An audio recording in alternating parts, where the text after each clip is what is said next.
Existen heridas que no sangran, pero destruyen. Son esas que nadie ve, que no dejan cicatrices visibles en la piel, pero corroen el alma despacio, como el óxido devorando el metal. La mía empezó el día en que descubrí que mi madre eligió a un hombre en lugar de elegirme a mí. Me llamo Sofía, tengo 40 años, y durante 37 de ellos cargué a cuestas el peso de un abandono que nunca fue explicado, nunca fue justificado, simplemente pasó. Tenía 3 años cuando Inés me dejó en casa de mi abuela. No fue una despedida llorosa, no hubo promesas de que volvería pronto ni abrazos apretados. Simplemente entregó mi mochilita rosa con 2 mudas de ropa. Miró a mi abuela y dijo que necesitaba resolver unas cosas. Esas cosas duraron más de 3 décadas. La niña de 3 años que se quedó esperando en la ventana, creyendo que mamá regresaría al día siguiente, se convirtió en una mujer de 40 que aprendió a vivir con un hueco en el pecho. Recuerdo vagamente aquel día. Fragmentos de memoria que quedaron grabados como fotografías desenfocadas. El olor del perfume barato que ella usaba, la sensación de su mano soltando la mía, el sonido de la puerta al cerrarse, y después, silencio. Un silencio que duraría años, décadas, casi una vida entera. Me quedé en la ventana hasta que oscureció, mi abuela intentando convencerme de cenar, de jugar, de hacer cualquier cosa que no fuera esperar. Pero yo esperé ese día, al siguiente, la semana siguiente, hasta que eventualmente dejé de esperar de forma consciente, pero alguna parte de mí nunca dejó de mirar puertas abriéndose, esperando que fuera ella. Crecí escuchando a mi abuela decir que Inés tenía sus motivos, que su vida era complicada, que algún día lo entendería. Pero ¿cómo puede una niña entender por qué su propia madre desaparece? ¿Cómo explicarle a una niña de 5 años que otras niñas tienen mamás que las recogen en la escuela, que les preparan la merienda, que les peinan el cabello, y que ella solo tiene a una abuela cansada que hace lo mejor que puede, pero que no alcanza a llenar ese vacío? Mi infancia estuvo marcada por fechas especiales donde la ausencia gritaba más fuerte que cualquier presencia. Cumpleaños sin ella.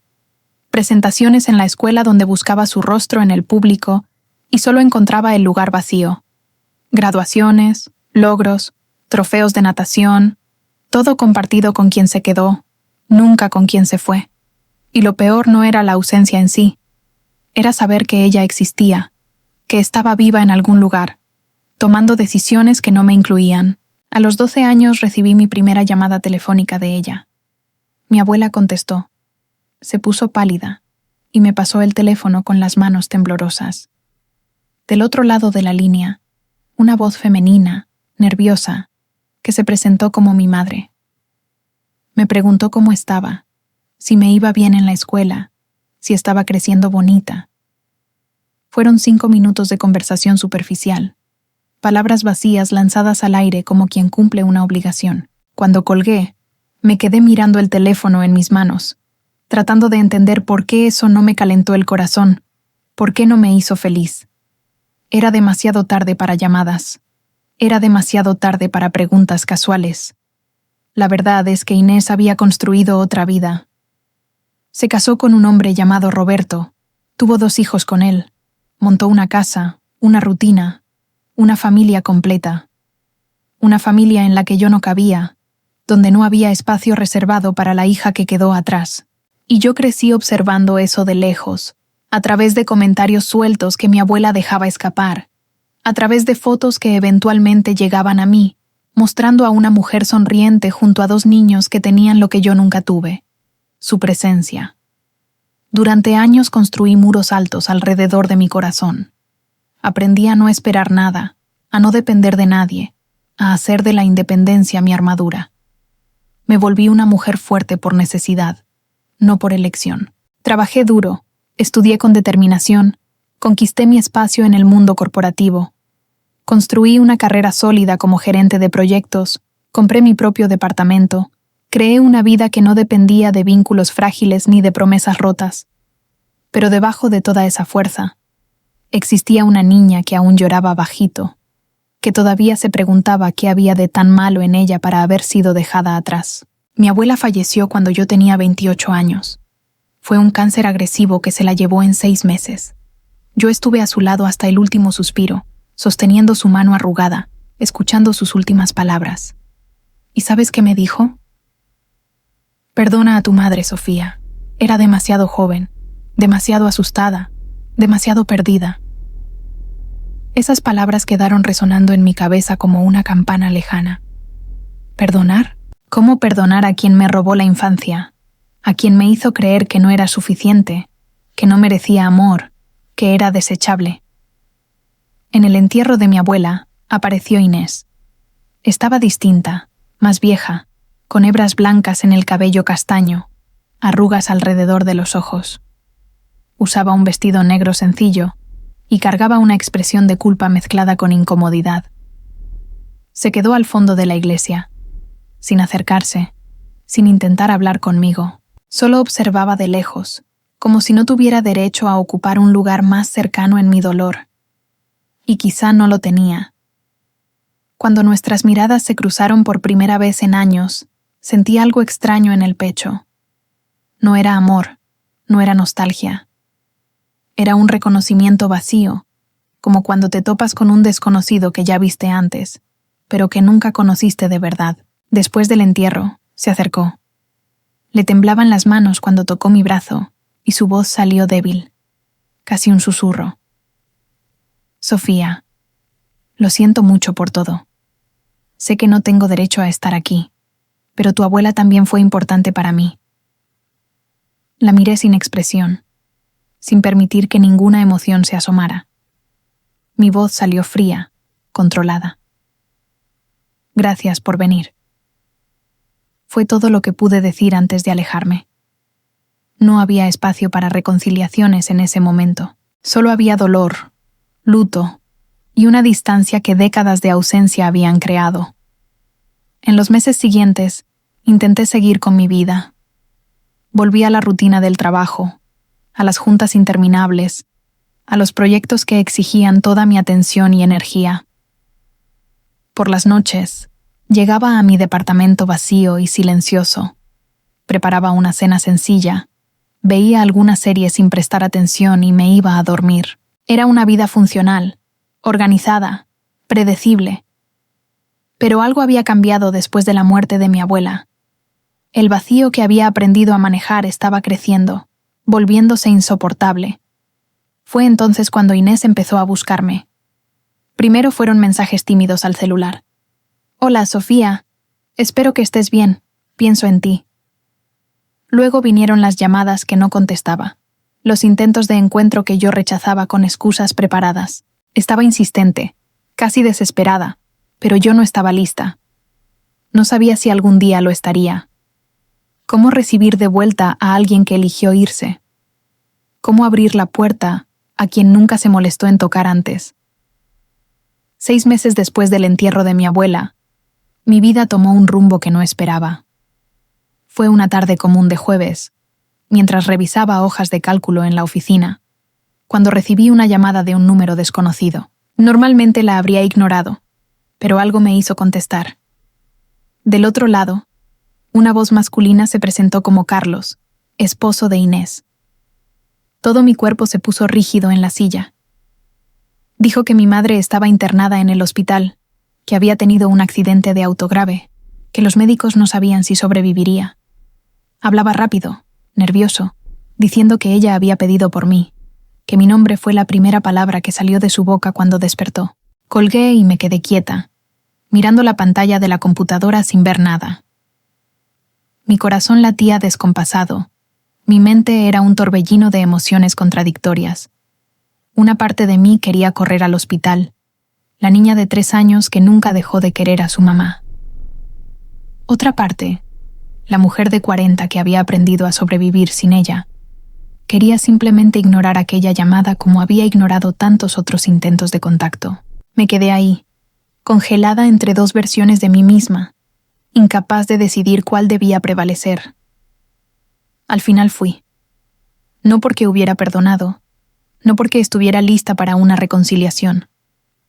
Fui porque algo dentro de mí, algo que no sabía nombrar, no me permitió simplemente ignorar. Manejé hasta el hospital en piloto automático, las manos firmes en el volante pero la mente completamente dispersa. Cada kilómetro recorrido era una batalla interna. ¿Qué diría cuando la viera? ¿Cómo reaccionaría al encontrar a la mujer que me abandonó ahora vulnerable en una cama de hospital?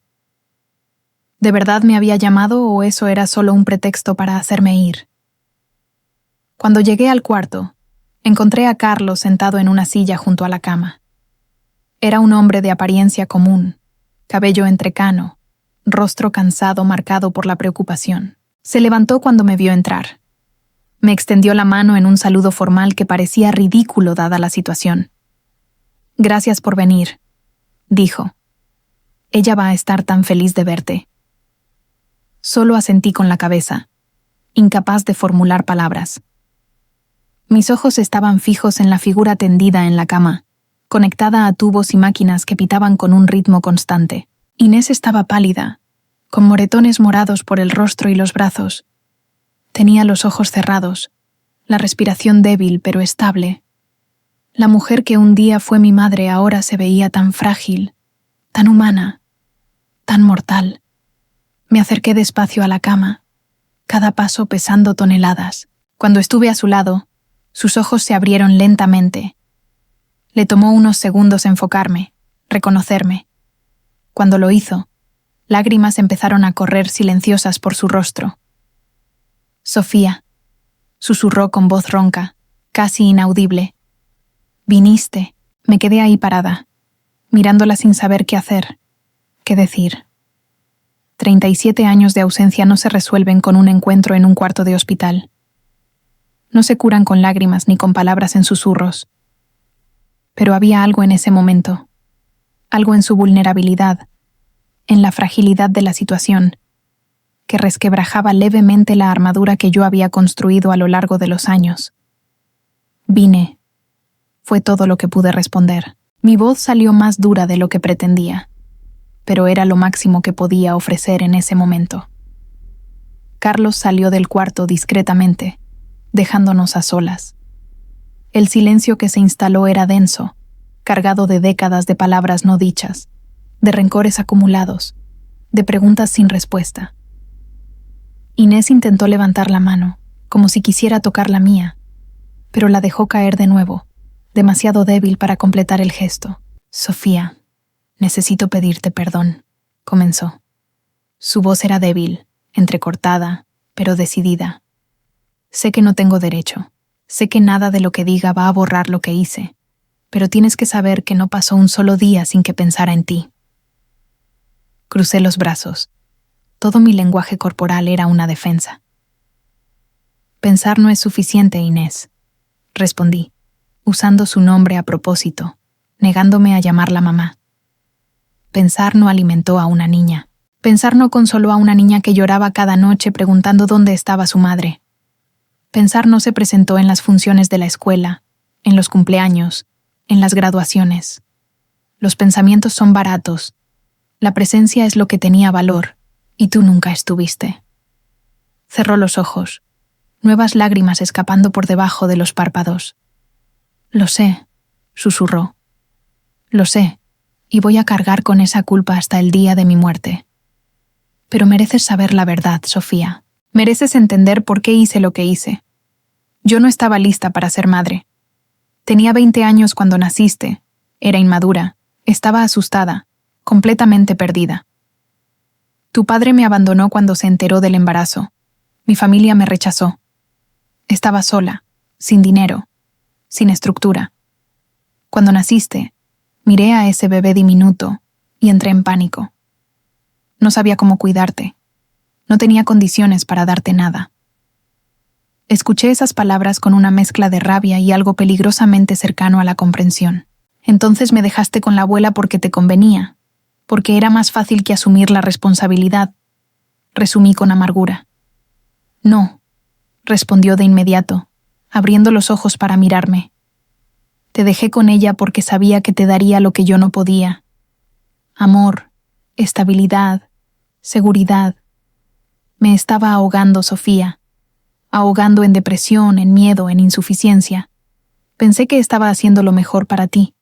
Pensé que serías más feliz sin mí. ¿Y lo fui?, pregunté, con la voz cargada de sarcasmo. ¿Fui más feliz creciendo sin madre? ¿Fui más feliz sintiéndome abandonada, rechazada, no deseada? ¿De verdad crees que la ausencia es mejor que una presencia imperfecta? No respondió. Solo sollozó bajito. Porque sabía que yo tenía razón, que no había justificación posible para décadas de abandono.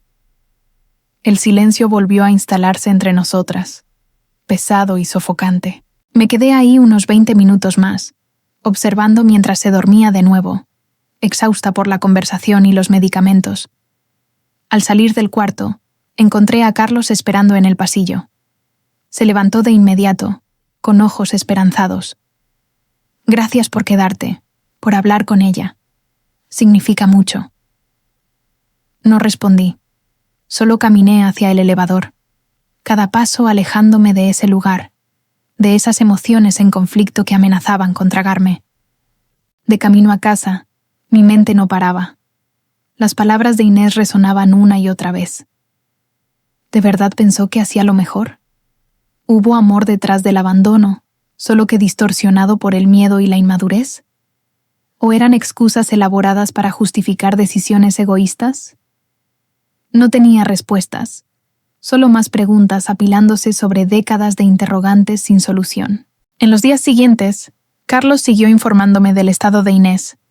Se estaba recuperando bien, pronto le darían el alta. Me invitaba a visitarla de nuevo, pero yo siempre tenía una excusa lista. Trabajo, compromisos, cansancio. La verdad era que esa primera visita me había sacudido más de lo que estaba dispuesta a admitir. Había abierto heridas que creía cerradas. Había traído a la superficie emociones que estaba segura de haber enterrado para siempre. 3 semanas después, Inés salió del hospital. Carlos me llamó para avisar, preguntando si no me gustaría ir a su casa, pasar una tarde, conocer mejor a mis medios hermanos. Rechacé amablemente, como había hecho con todas las invitaciones anteriores. Pero él insistió, que Inés estaba frágil, que necesitaba apoyo emocional además del físico, que mi presencia haría toda la diferencia en su recuperación.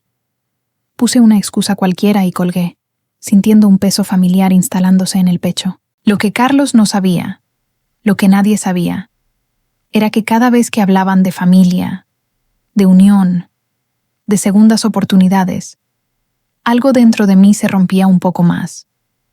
Porque familia para mí siempre fue un concepto abstracto, algo que otras personas tenían. Yo tenía a mi abuela, que hizo lo posible, pero que también cargaba sus propias cicatrices y limitaciones. Nunca tuve hermanos, primos cercanos, esa red de apoyo que la gente normal da por sentada. Y ahora esperaban que yo simplemente encajara en una estructura familiar ya montada, donde siempre sería la pieza que no encaja, la hija que fue dejada mientras otros ocupaban el lugar que debió ser mío. Pasé las semanas siguientes sumergida en el trabajo, usando proyectos y fechas límite como excusa para no pensar, no sentir. Mis colegas comentaban que estaba diferente, más distante, más cerrada. Mi mejor amiga, Julia, insistió en que saliéramos. Dijo que necesitaba desahogarme. Nos encontramos en una cafetería tranquila una tarde de sábado. Ella pidió capuchino, yo pedí té negro, y cuando preguntó qué pasaba, todo se vino abajo. Le conté sobre Inés, sobre el accidente, sobre la visita al hospital, sobre las invitaciones que seguía rechazando. Julia me escuchó en silencio, con ojos atentos, sin juzgar. Cuando terminé, tomó mi mano por encima de la mesa y dijo algo que resonó en mi cabeza por días. Sofía, tienes todo el derecho de estar enojada, de mantener distancia, de proteger tu corazón. Nadie puede culparte por eso. Pero también debes preguntarte, ¿ese enojo te libera o te encierra? Porque a veces aferramos tanto el rencor que se nos olvida vivir. No te estoy diciendo que perdones. No te estoy diciendo que olvides. Solo te digo que mereces paz. Y quizá la paz no venga de mantener puertas cerradas, sino de elegir cuáles abrir y bajo qué condiciones. Esas palabras me acompañaron los días siguientes. ¿Me estaba encarcelando? ¿Cargar ese resentimiento por décadas me estaba costando más de lo que imaginaba? Miré mi vida con una honestidad brutal. Tenía éxito profesional, estabilidad económica, independencia. Pero no tenía vínculos profundos. Mantenía a las personas a una distancia segura, nunca permitiendo que nadie se acercara demasiado, nunca confiando por completo. Tenía amistades superficiales, relaciones que no duraban porque siempre encontraba una excusa para terminarlas antes de que se volvieran serias. Y de pronto me di cuenta de que el abandono de Inés no solo había destruido mi infancia. Había moldeado toda mi vida adulta, convirtiéndome en alguien incapaz de conectarse de verdad con otros seres humanos. Esa revelación me golpeó como un puñetazo en el estómago. Había permitido que ella controlara mi vida incluso estando ausente. Le había dado poder sobre mis elecciones, mis relaciones, mi capacidad de amar y ser amada. Y de repente, la rabia que sentía no era solo hacia ella, era hacia mí, por haber desperdiciado tantos años atrapada en un dolor que yo podía haber elegido soltar. Entonces pasó algo que cambió todo. Recibí una carta por correo. Era de Inés, escrita a mano con una caligrafía temblorosa pero legible. Empezaba pidiendo disculpas por invadir mi espacio, pero decía que necesitaba escribir, que algunas cosas eran demasiado importantes para quedarse sin decir. La carta era larga, detallada, dolorosa. Describía su vida después de mi nacimiento, la depresión posparto severa que nadie diagnosticó, los pensamientos suicidas, el miedo paralizante de hacerme daño. Contaba cómo luchó durante años intentando construir una vida mínimamente estable, cómo conoció a Carlos cuando estaba intentando reconstruirse, cómo tuvo a mis medios hermanos en una época en que por fin estaba medicada y en terapia. Pero la parte que más me impactó fue cuando escribió sobre la culpa. Decía que cada cumpleaños mío que no celebró, cada llamada que no hizo, cada ausencia fue acompañada de un dolor tan intenso que algunas noches no podía respirar. Describía cómo miraba a los hijos que sí crió y veía constantemente el rostro de la hija que dejó atrás. Cómo les explicó que tenían una hermana mayor, a la que nunca conocieron porque su madre cometió errores irreparables. Cómo sus hijos, ya adolescentes, la confrontaban preguntando por qué no intentaba encontrarme, reconstruir lo que se había roto. La carta terminaba con una petición simple pero devastadora. Sofía, no te pido perdón. Sé que no lo merezco. No te pido recuperar el tiempo perdido, porque ese tiempo se fue para siempre. Solo te pido una oportunidad para conocerte, para saber en quién te convertiste, para quizá, si tú lo permites, ser una pequeña parte de tu vida ahora. Pero si decides que no quieres eso, lo entenderé y respetaré. Solo necesito que sepas que mi mayor arrepentimiento no fue dejar a un hombre, no fue perder un trabajo o una oportunidad. Fue dejarte a ti, y voy a morir cargando ese dolor, pero no quiero morir sin que sepas que siempre te amé, incluso cuando fallé por completo en demostrar ese amor. Terminé de leer la carta con lágrimas resbalando por mi rostro, el papel temblando en mis manos, y por primera vez en 37 años, me permití sentir algo más que rabia. Me permití sentir tristeza por la niña que fui, compasión por la mujer rota que me dio la vida, y una pequeñísima chispa de algo que podría, eventualmente, transformarse en perdón. Me tardé 2 semanas en responder esa carta. Fueron 2 semanas de reflexión intensa, de noches en vela, de conversaciones largas con Julia, de terapia de emergencia con la psicóloga a la que no veía desde hacía meses. Cada sesión era una inmersión dolorosa en las capas de rencor que había acumulado, en las creencias distorsionadas sobre mi propio valor que se formaron cuando niña. Mi terapeuta, la doctora Marcia, me hizo preguntas difíciles. ¿Qué ganas manteniendo la distancia? ¿Qué pierdes al abrirte a la posibilidad de conexión? ¿Estás castigando a Inés o te estás castigando a ti misma? Fueron preguntas sin respuestas fáciles. Pero poco a poco, Empecé a entender que mantener ese muro alto no me estaba protegiendo. Me estaba aislando. Y había una diferencia fundamental entre protección sana y autoencarcelamiento. Decidí que respondería la carta, pero en mis términos, estableciendo límites claros, sin promesas que no pudiera cumplir. Escribí y reescribí mi respuesta al menos 10 veces antes de quedar satisfecha. Al final, la mantuve simple, honesta y directa. Inés, recibí tu carta. Gracias por la honestidad. Aprecio que no hayas intentado minimizar lo ocurrido ni hacer promesas vacías. No voy a mentirte y decir que todo está bien, porque no lo está. 37 años de ausencia dejaron marcas que no desaparecen con explicaciones, por más sinceras que sean, pero también reconozco que eras humana, falible, y que hiciste lo mejor que pudiste en las circunstancias que enfrentabas. No estoy lista para llamarte mamá.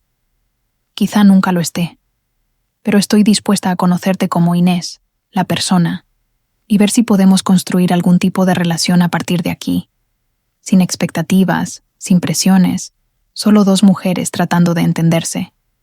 Si eso todavía es algo que quieres, podemos vernos a tomar un café. Solo tú y yo. Sofía. Envié la carta antes de poder arrepentirme. Antes de que la vieja Sofía, la que se protegía detrás de muros infranqueables, retomara el control. 3 días después recibí una respuesta breve pero emocionada. Inés aceptaba mis términos. Agradecía la oportunidad y sugería un café en una panadería cerca de mi trabajo la semana siguiente. Acepté. Y por primera vez sentí algo parecido a esperanza, mezclado con el miedo paralizante que siempre acompañaba cualquier pensamiento sobre ella. El día del encuentro llegó más rápido de lo que esperaba. Llegué a la panadería 15 minutos antes, necesitando ese tiempo para calmarme, respirar y prepararme mentalmente para lo que vendría. Elegí una mesa discreta al fondo, pedí un café negro y me quedé mirando la puerta, mi corazón acelerándose cada vez que alguien entraba. Cuando Inés por fin apareció, exactamente a la hora acordada, la reconocí de inmediato, pero también la vi con ojos nuevos. Ya no era esa figura mítica de mi infancia, esa ausencia gigantesca que ocupaba todo mi universo emocional. Era solo una mujer de 60 años, con el cabello canoso recogido en un chongo simple, jeans y una blusa azul claro, cargando una bolsa gastada al hombro.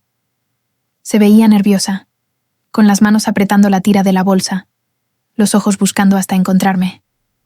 Cuando nuestras miradas se cruzaron, me dio una sonrisa pequeña, vacilante, como si pidiera permiso para existir en ese espacio. Asentí, señalando la silla vacía frente a mí. Caminó hasta la mesa con pasos cuidadosos, como si pisara terreno minado.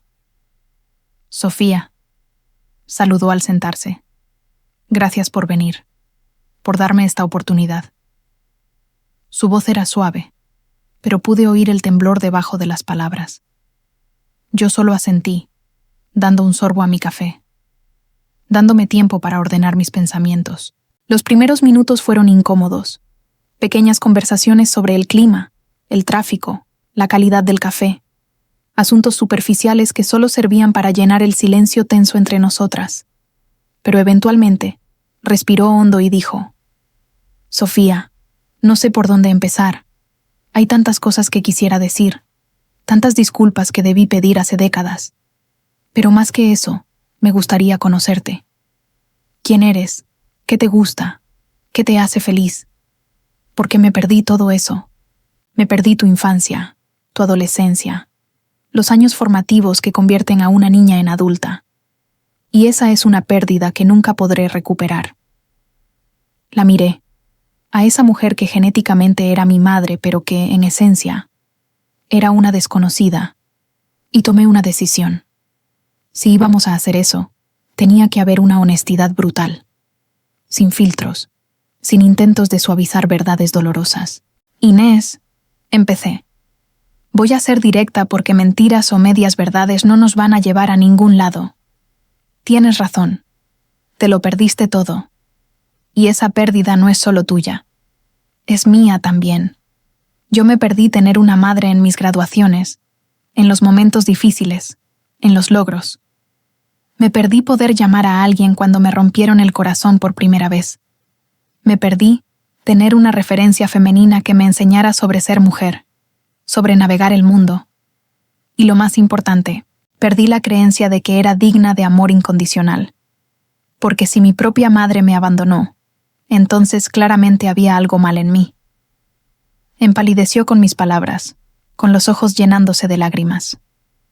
No había nada mal en ti, Sofía, susurró. El error fue todo mío. Todo. Lo sé, respondí. Mi terapeuta me ayudó a entenderlo. Pero conocimiento racional y sanación emocional son cosas diferentes. Aún estoy trabajando para interiorizar que el abandono no fue sobre mi valor, sino sobre tus limitaciones. Y eso es un proceso largo, doloroso. Un café no va a arreglar décadas de daño, pero quizás sea un comienzo. Hablamos casi 3 horas esa tarde. Inés me contó sobre su vida, su familia disfuncional, su padre alcohólico, su madre ausente emocionalmente. Pintó el cuadro de una niña que creció sin amor, sin estructura, sin ejemplos de maternidad sana. Cuando quedó embarazada a los 20, no tenía herramientas emocionales para criar a una niña. Tenía depresión no diagnosticada, ansiedad paralizante y 0 sistema de apoyo. Nada de eso justificaba el abandono, lo dejó claro. Pero ayudaba a contextualizar.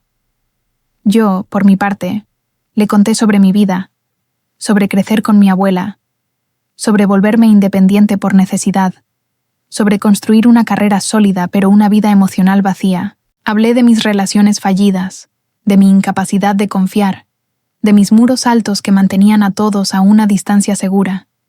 Y mientras hablaba, me di cuenta de que estaba compartiendo cosas que nunca había verbalizado con nadie. Había algo liberador en poner ese dolor en palabras, en mostrar las cicatrices a quien, de alguna forma, ayudó a crearlas. Cuando nos despedimos, no hubo abrazos. Pero hubo un apretón de manos leve, un contacto breve cargado de posibilidad. Acordamos otro encuentro en 2 semanas. Sin prisa, sin presión. Solo 2 encuentros intentando tender un puente sobre un abismo de décadas. Con el tiempo, las reuniones con Inés se volvieron regulares. Siempre en el mismo café, siempre a la misma hora. Había algo reconfortante en esa rutina, en esa previsibilidad. Lentamente, capa por capa, empezamos a conocernos. Ella me contó de sus días, de Carlos, y de cómo él había sido paciente con sus traumas, de mis medios hermanos Lucas y Marina, adolescentes que aparentemente tenían curiosidad por mí, pero respetaban mi necesidad de tiempo. Yo compartía pedacitos de mi vida. Hablaba de mi trabajo, de los proyectos que coordinaba, de Julia, y de cómo había sido mi puerto seguro en los momentos más difíciles. Hablaba de mis viajes sola, de cómo aprendía a apreciar mi propia compañía porque era la única garantizada. Y en cada conversación, sentía que los muros que construí se volvían un poco más bajos, un poco más permeables. Pero no todo fue un progreso lineal. Había días en los que la rabia volvía con fuerza total. Días en los que veía a una madre con su hija pequeña en la calle y sentía una punzada aguda en el pecho, recordando lo que nunca tuve. Días en los que la voz de la niña abandonada gritaba más fuerte que la voz de la mujer que intentaba sanar. En esos días cancelaba nuestros encuentros, mandaba mensajes cortos diciendo que no podría ir, sin explicaciones, y para mi sorpresa, Inés nunca presionó, nunca exigió justificantes. Solo respondía que entendía, que estaría ahí cuando yo estuviera lista. Fue en una de esas reuniones, como 4 meses después del primer café, que me hizo una pregunta que movió algo fundamental. Sofía, ¿has pensado en terapia familiar? No ahora, no de inmediato, pero quizá en el futuro. Creo que tener una mediadora profesional podría ayudarnos a navegar estas aguas complicadas. La miré sorprendida. Era la primera vez que sugería algo, que tomaba iniciativa más allá de simplemente aparecer y escuchar. Pensé en la propuesta. Terapia familiar significaría un compromiso mayor, Significaría oficializar ese proceso de reconexión, pero también significaría tener herramientas profesionales para manejar las minas emocionales que seguramente encontraríamos en el camino. Lo voy a pensar, respondí con honestidad. No estoy diciendo que no, pero tampoco estoy lista para decir que sí. Necesito procesarlo. Aceptó mi respuesta sin cuestionamientos.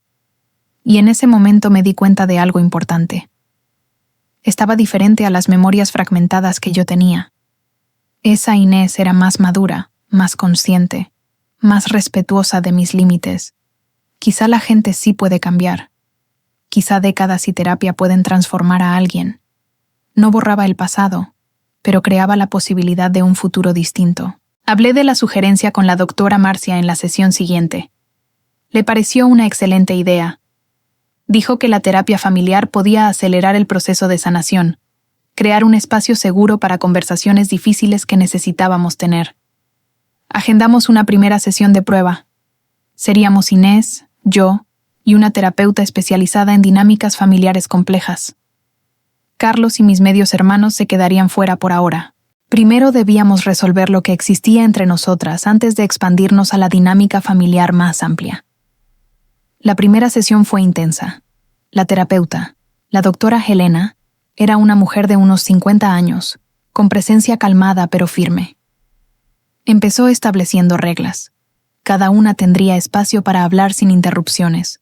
No habría juicios, solo escucha activa y búsqueda de comprensión.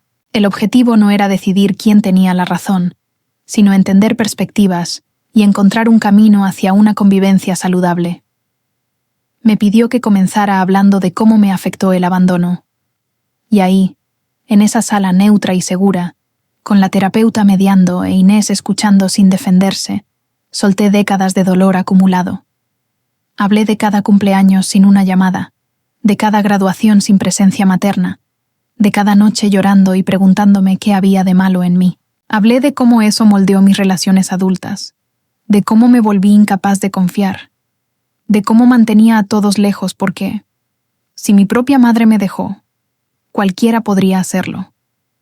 Cuando terminé estaba exhausta, emocionalmente drenada. Inés lloraba en silencio, pero la doctora Helena le pidió que no reaccionara de inmediato, que absorbiera lo que había escuchado. Luego fue el turno de Inés. Habló de su propia infancia traumática, de crecer en un hogar violento, de ser una madre adolescente sin preparación, de la depresión posparto severa que la llevó a tener pensamientos de hacerse daño y de hacerme daño. Habló de cómo dejarme con mi abuela fue, en su mente confundida, un acto de amor. Creía genuinamente que yo estaría mejor sin ella, que su presencia sería tóxica, destructiva. Escuchar eso fue revelador y perturbador a la vez, porque una parte de mí quería gritar que nada justifica el abandono, que una madre debe luchar, buscar ayuda, hacer cualquier cosa menos desaparecer.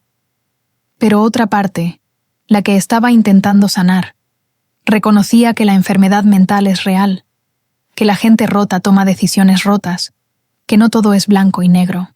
La doctora Helena nos guió por ejercicios de validación. Inés tenía que reconocer específicamente cada dolor que causó, sin excusas, sin minimizar. Sofía merecía tener a su madre presente. Sofía merecía amor incondicional. Sofía merecía explicaciones. Cada afirmación era como bálsamo sobre heridas antiguas. No curaba al instante, pero calmaba, suavizaba los bordes afilados del dolor. Yo, por mi parte, tenía que intentar ver a Inés como una persona completa, no solo como la madre ausente. Tenía que reconocer su humanidad, sus fallas, su propio trauma.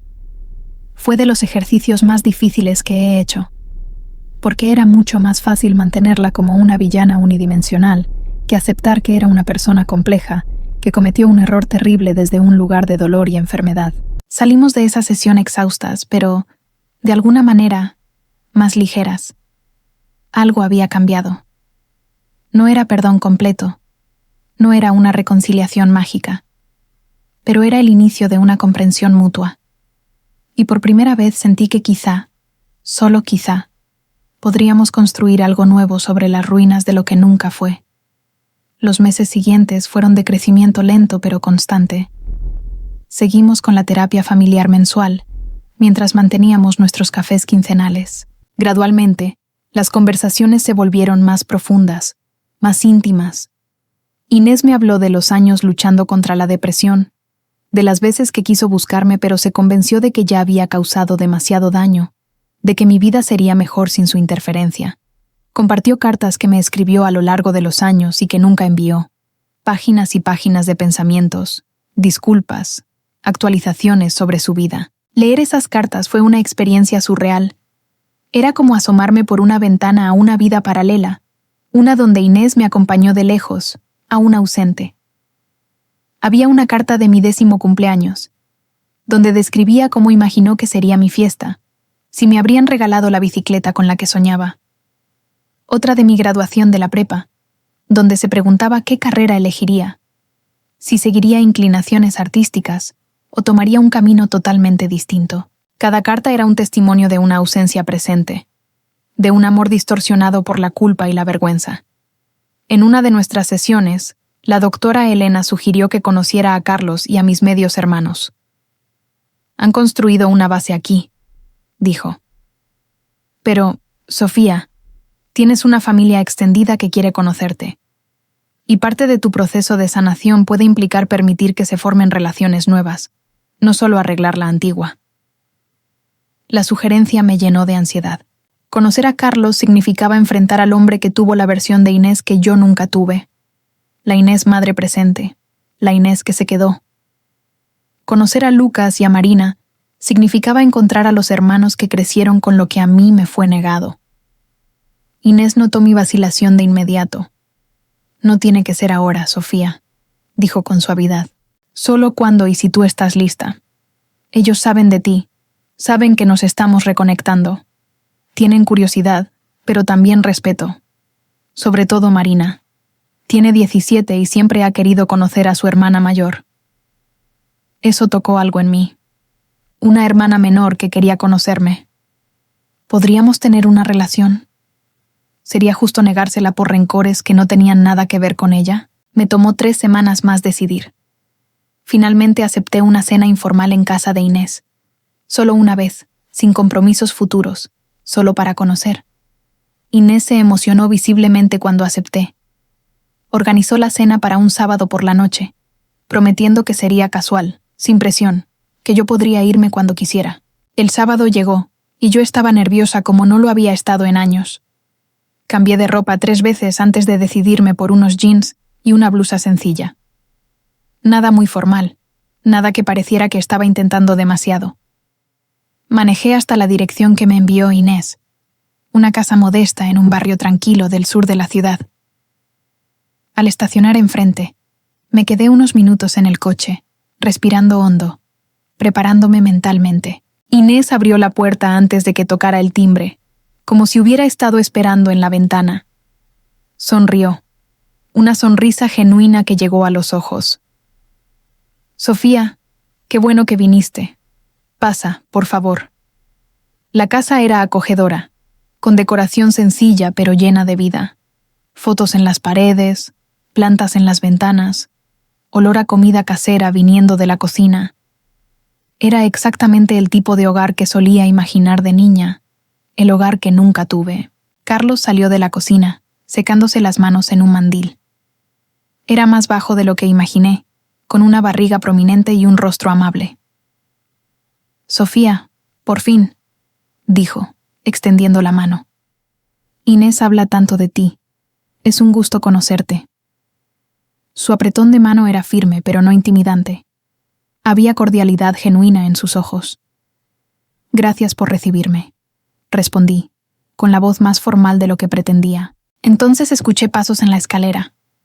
Bajaron 2 adolescentes, claramente curiosos pero intentando parecer casuales. El chico, Lucas, tenía 16, alto y delgado, con el cabello despeinado y brackets.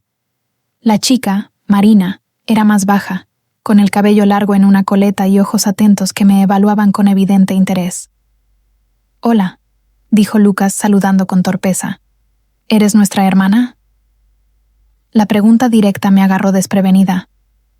«Técnicamente sí», respondí. Soy su media hermana.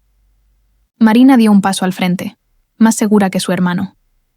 Busqué sobre ti en LinkedIn, dijo sin rodeos. Trabajas en gestión de proyectos, ¿verdad? Debe ser interesante. Me reí, sorprendida por su franqueza. Sí, puede ser. También puede ser estresante. Ella sonrió de vuelta, y en esa sonrisa vi algo familiar, algo que quizá era un rasgo genético compartido, una conexión que iba más allá de las circunstancias complicadas que nos llevaban a ese momento. La cena fue menos incómoda de lo que temía. Carlos era conversador nato, llenaba silencios con anécdotas graciosas de su trabajo como técnico en informática. Lucas era callado pero observador, haciendo preguntas ocasionales sobre mi carrera. Marina era la más interesada, queriendo saber todo sobre mi vida, mis hobbies, mis gustos. Inés observaba la interacción con ojos brillosos, de vez en cuando tocando mi brazo levemente, como si necesitara confirmar que yo era real, que estaba ahí. Durante el postre, Marina hizo una pregunta que retumbó en el silencio. Sofía, ¿crees que algún día nos vas a ver como familia de verdad? ¿O siempre seremos solo esas personas extrañas conectadas por biología? La mesa entera se tensó. Carlos tosió incómodo. Inés abrió la boca para regañarla, pero levanté la mano indicando que estaba bien. Era una pregunta justa, honesta. Merecía una respuesta igual de honesta. Miré a Marina, a esa adolescente que no tenía nada que ver con las decisiones que Inés tomó décadas atrás, y respondí con cuidado. Marina, no sé. Honestamente no sé. Familia es una palabra complicada para mí, pero estoy aquí. Estoy intentando. Y eso ya es más de lo que pude hacer por mucho tiempo. Así que quizá, con tiempo, con paciencia, podamos construir algo. Puede que no sea una familia tradicional, puede que no sea lo que ustedes tienen con Inés y Carlos, pero puede ser nuestro propio tipo de conexión. Y por ahora, eso es suficiente. Pareció satisfecha con la respuesta, asintiendo pensativa. El resto de la cena fluyó con más naturalidad. Cuando me despedí horas después, Marina me abrazó brevemente, un abrazo rápido pero sincero. Espero que vuelvas, susurró. Yo también, respondí. Y sorprendentemente era verdad. Los meses siguientes trajeron cambios que no anticipé. Empecé a ir a cenar a casa de Inés mensualmente. No eran encuentros perfectos. Aún había momentos de incomodidad, de tensión no resuelta. Pero también había risas, conversaciones interesantes, la sensación de pertenecer, aunque fuera parcialmente, a algo más grande que yo. Marina y yo desarrollamos una conexión particular. Me mandaba mensajes ocasionales, a veces sobre cosas triviales como series que estaba viendo, otras sobre temas más profundos como la presión escolar y las dudas sobre el futuro. Un día me llamó llorando. Había peleado fuerte con Inés por el permiso para ir a una fiesta. Estaba furiosa, diciendo que su mamá era injusta, controladora, que no entendía nada. Y en medio de la conversación, se detuvo y dijo algo que me pegó como un rayo. Sofía, tienes suerte de no haber crecido con ella. Es tan estricta, tan sobreprotectora. Debió ser mejor crecer libre de eso. Me quedé en silencio un momento, procesando esas palabras. Marina no tenía idea de lo que estaba diciendo, no entendía la ironía dolorosa. Pero en ese instante, tomé una decisión importante. Marina, empecé con cuidado. Te voy a contar algo. No crecer con tu mamá no fue libertad. Fue abandono.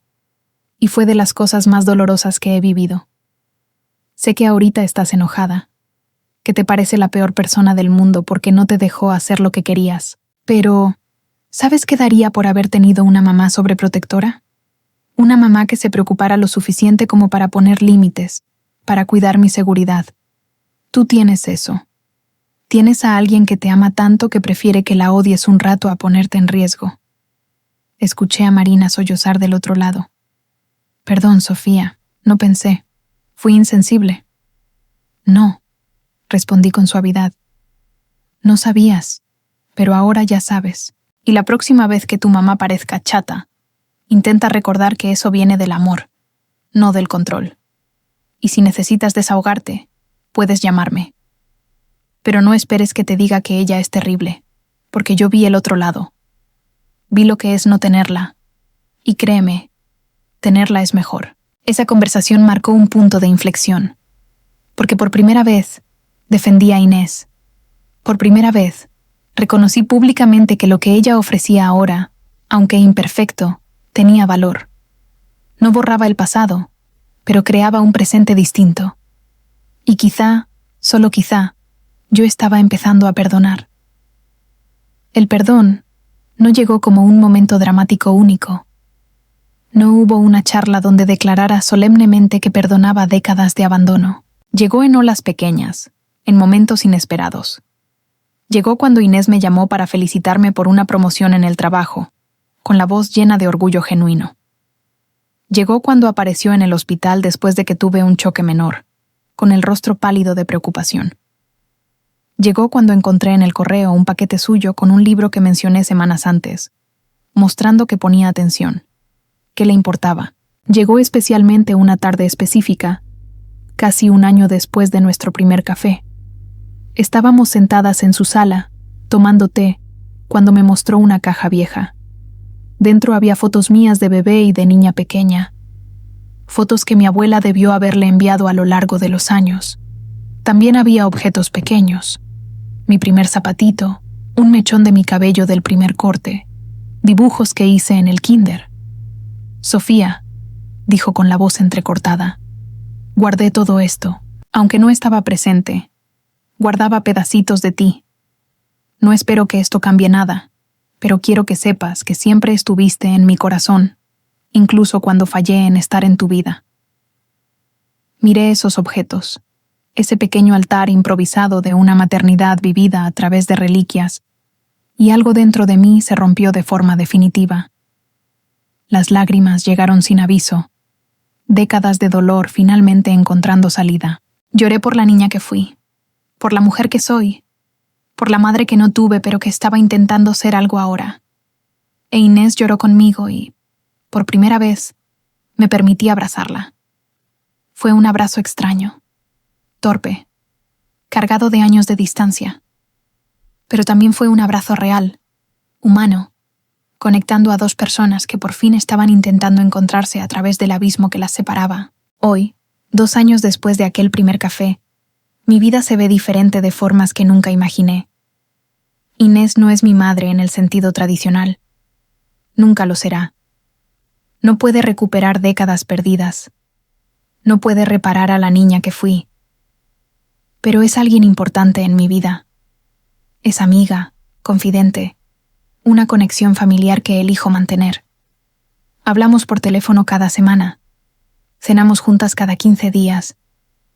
Conoció a Julia y se lleva sorprendentemente bien con ella. A veces, en los feriados, paso unas horas en su casa, participando en celebraciones familiares. Marina está en la universidad ahora, estudiando psicología. Dice que nuestra historia familiar la inspiró a querer ayudar a otras personas a navegar relaciones complicadas. Hablamos seguido y con ella desarrollé el tipo de relación que jamás pensé posible tener con alguien con quien comparto sangre. Lucas es más reservado, pero también encontramos nuestro ritmo. Él me enseñó a jugar videojuegos, y a veces nos conectamos en línea para jugar, una forma rara pero eficaz de crear vínculo. Carlos se volvió una presencia constante y tranquilizadora. Nunca intentó ser mi padre, nunca intentó llenar un papel que no le correspondía, pero ofrece amistad genuina, consejos prácticos cuando se los pido y humor ligero cuando las cosas se ponen pesadas. Es, de muchas maneras, el tipo de figura estable que esa familia necesitaba, incluyéndome a mí ahora como parte de ella. El proceso de perdón cambió fundamentalmente quién soy. Durante años me definí por la ausencia de Inés, por la herida que cargaba, por la rabia que me protegía. Era Sofía, la abandonada, la huérfana emocional, la mujer que no necesitaba a nadie porque aprendió temprano que la gente se va. Pero perdonar me liberó de esa identidad. No significó olvidar. No significó declarar que todo estaba bien. Significó elegir soltar el peso que había cargado. Elegir ver a Inés como una persona falible en lugar de una villana unidimensional. Elegir construir algo nuevo en vez de solo lamentar lo que nunca fue. Mis relaciones también cambiaron. Bajé los muros alrededor de mi corazón. Empecé a salir en serio por primera vez en años. Conocí a alguien paciente con mis traumas, que entiende que la sanación es un proceso, no un destino. Permito que las amistades sean más profundas, más íntimas. Ya no huyo ante la primera señal de vulnerabilidad. Y todo eso pasó porque, al perdonar a Inés, aprendí que es posible ser herida y aún así sobrevivir. Que las relaciones imperfectas siguen teniendo valor. Que el amor puede resurgir incluso después de parecer muerto. Algunas personas me preguntan cómo pude perdonar. ¿Cómo dejé atrás tantos años de dolor? La verdad es que no fue una sola decisión. Fueron miles de pequeñas elecciones. Fue elegir contestar la llamada de Inés, aun cuando quería ignorarla. Fue elegir escuchar su historia aun cuando quería gritar la mía. Fue elegir ver su humanidad aun cuando era más fácil mantenerla como un monstruo. Fue elegir creer que las personas pueden cambiar, que el arrepentimiento puede ser genuino, que nunca es demasiado tarde para intentar reparar lo roto, aunque la reparación sea imperfecta. El perdón no fue debilidad, como temí tanto tiempo. No fue renunciar a mi dolor, ni validar lo que Inés hizo. Fue un acto de fuerza suprema. Fue elegir mi paz por encima de mi rabia. Fue entender que cargar resentimiento me estaba lastimando más de lo que la castigaba a ella. Fue comprender que perdonar no trata de si la otra persona lo merece, sino de si tú mereces liberarte. Y yo merecía. Merecía soltar ese peso. Merecía construir relaciones sanas. Merecía vivir sin estar definida por un trauma infantil. Hoy, cuando me miro al espejo, veo a una mujer distinta. Aún veo las cicatrices. Aún reconozco de dónde vengo. Pero también veo fortaleza, crecimiento, alguien que sobrevivió y prosperó. Veo a alguien capaz de amar, de confiar, de ser vulnerable. Y todo eso fue posible porque elegí perdonar. No por Inés, sino por mí. Si estás leyendo esto y cargas con rencores antiguos, dolores de relaciones rotas, heridas de abandono o traición, quiero que sepas esto. Perdonar no es obligatorio, pero sí es liberador. No tienes que perdonar para seguir adelante, pero descubrirás que avanzar se vuelve mucho más ligero cuando perdonas. No se trata de que la otra persona merezca tu gracia. Se trata de que tú mereces paz. Mi historia con Inés no tiene final de cuento de hadas. No nos convertimos en madre e hija perfectas que recuperaron el tiempo perdido. Pero encontramos algo real, algo honesto, algo que funciona para nosotras. Y eso vale más que cualquier fantasía de perfección. Porque es real, es nuestro, y está construido sobre una base de verdad, vulnerabilidad y la elección consciente de intentarlo, aun cuando es difícil. Perdonar a Inés me enseñó que es posible reconstruir sobre ruinas, que el final no tiene por qué ser permanente, que las relaciones pueden resucitar, incluso cuando parecen muertas más allá de la recuperación. Pero también me enseñó que el perdón es un proceso personal y único. No hay una línea de tiempo correcta, no hay una forma correcta o incorrecta. Solo existe tu camino, tus decisiones, tu ritmo. Y sea cual sea ese ritmo, es válido, es suficiente, es tuyo. Así que te invito a reflexionar sobre tus propios rencores. ¿Qué peso estás cargando que podrías elegir soltar? ¿Qué relación rota sigue ocupando un espacio valioso en tu corazón? No te digo que tengas que perdonar. Solo te sugiero que consideres la posibilidad, porque perdonar no fue debilidad. Fue lo más fuerte que he hecho. Fue mi libertad. ¿Y tú? ¿Estás listo para explorar tu propia ruta hacia el perdón? ¿Qué te impide soltar rencores antiguos? ¿Cómo sería tu vida si eligieras la paz por encima del resentimiento? Piénsalo. Comparte en los comentarios tus reflexiones, tus historias, tus luchas. Porque cuando compartimos nuestras heridas, descubrimos que no estamos solos, Y a veces, saber que otros sobrevivieron puede ser exactamente la inspiración que necesitamos para comenzar nuestra propia sanación. Si esta historia tocó algo en ti, si reconociste partes de tu camino aquí, deja tu like. Compártela con alguien que necesite escuchar que el perdón es posible.